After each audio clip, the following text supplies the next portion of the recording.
is from Broadcastify. This is the police arriving on the scene as the attacker is apparently getting out of his truck. Let's listen. There's multiple people on the ground, Central. We need buses from Houston all the way down to Timbers. I got 4 or 5 people on the ground. Street. We need buses all the way up to Houston, Los Central. We have people pinned. 1CO Central, activated level 1. We got multiple casualties. This is a mass casualty situation here. Watt Street. They thought you guys should be further behind. Stop transmitting. Give me a call. Those are the first units arriving on the scene. The radio traffic from the NYPD of the first units arriving at the scene. You heard one officer on the radio describing that there were several people down as he arrived on the scene. Again, the number that we have right now is at least 6 dead and at least 9, possibly more, injured in this incident. I'm just seeing from the Associated Press, we saw how at one point this rented Home Depot flatbed truck hit a small school bus. This is the first time I've seen this. There were kids on that bus, apparently. A witness tells the Associated Press he saw that yellow half-size school bus. Apparently it was T-boned by the truck. Firefighters then were trying to get children out of the truck, out of the bus afterwards. So there were kids on the bus at the time. We don't have any word if any of those kids are among the 9 injured. O'Neill at One Police Plaza with an update on what happened this afternoon in Tribeca. Right now they're getting several people in line behind the commissioner and the mayor and the governor. Bill Sweeney, the head of the local FBI office, is there. Is this being investigated as a deliberate act of terror? And here's NYPD. Good afternoon, everybody. O'Neill. Steve, we good? All right. Just keep in mind, this incident occurred a little more than 2 hours ago, so all the information that we're giving you right now is preliminary and subject to change. After I speak, you're going to hear from Governor Cuomo and Mayor de Blasio. Bill Sweeney, from the Assistant Director in charge of the New York FBI office, is standing up here with me, too. We have members of my executive staff. We have Cy Vance and members of the state police. First, I just want to say that today there was a loss of innocent life in Lower Manhattan. The dead and injured were just going about their days, heading home from work or from school or enjoying the afternoon sun on bicycles.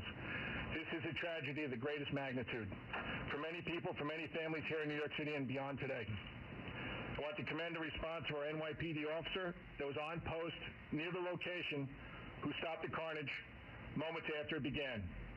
Also, the work of the first responders, including the fire department and EMS personnel, surely helped save additional lives. So I said I'll give more of a chronology in a couple minutes, but right now I'd like to introduce Mayor de Blasio. Thank you, Commissioner. It's a very painful day in our city. Horrible tragedy on the west side.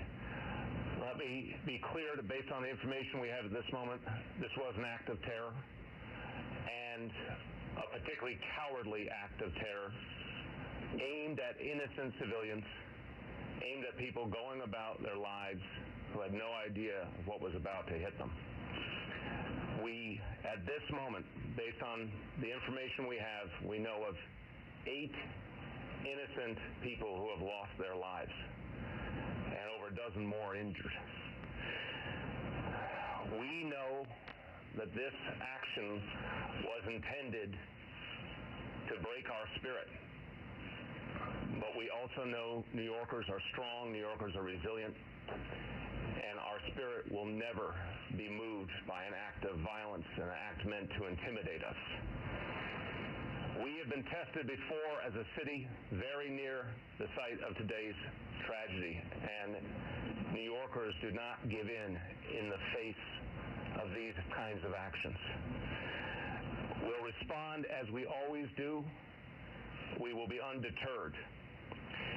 And I want to thank everyone at the NYPD, all our first responders, for their extraordinary efforts in the midst of this tragedy, starting with the officer who stopped this tragedy from continuing, all of the first responders who came to the aid of those who were injured.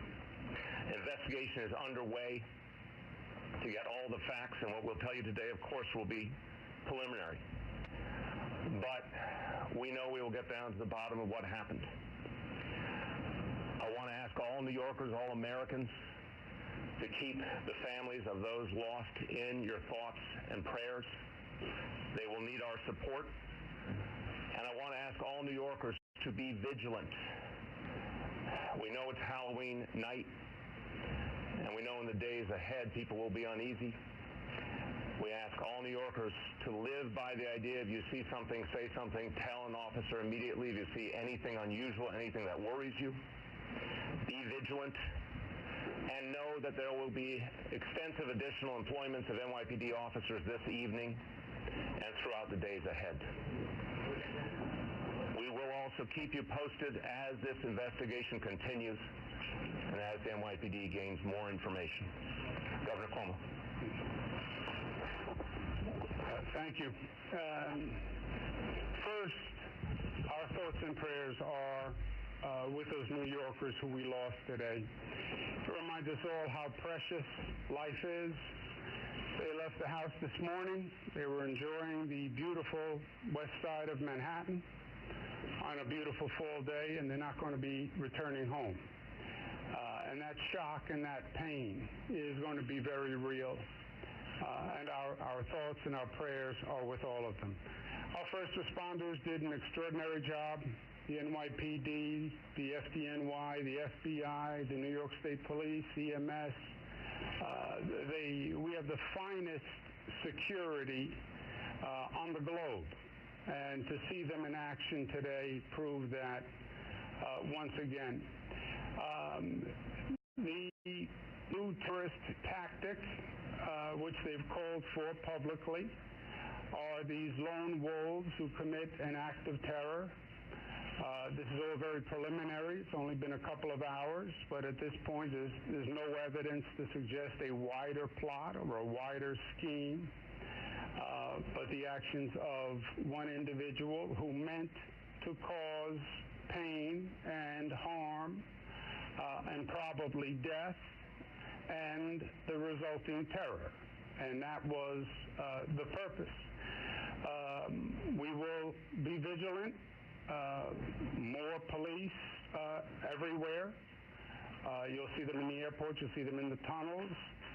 It's not because there's any evidence of any ongoing threat or any additional threat. It is just out of vigilance and out of caution.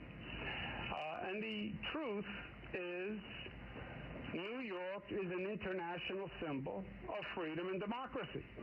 That's what we are, and we are proud of it. That also makes us a target for those people who oppose those concepts. And we've lived with this before. We felt the pain before. We feel the pain today. But we go forward together, and we go forward stronger than ever. We're not going to let them win. And if we change our lives, we contort ourselves to them, they will be losing. We'll go about our business. Again,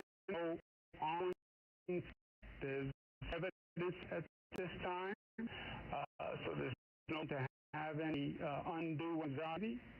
You will see more security forces, but that's only because it's an abundance of caution, not a signal of anything else. And there'll be continued investigation, and justice will be done.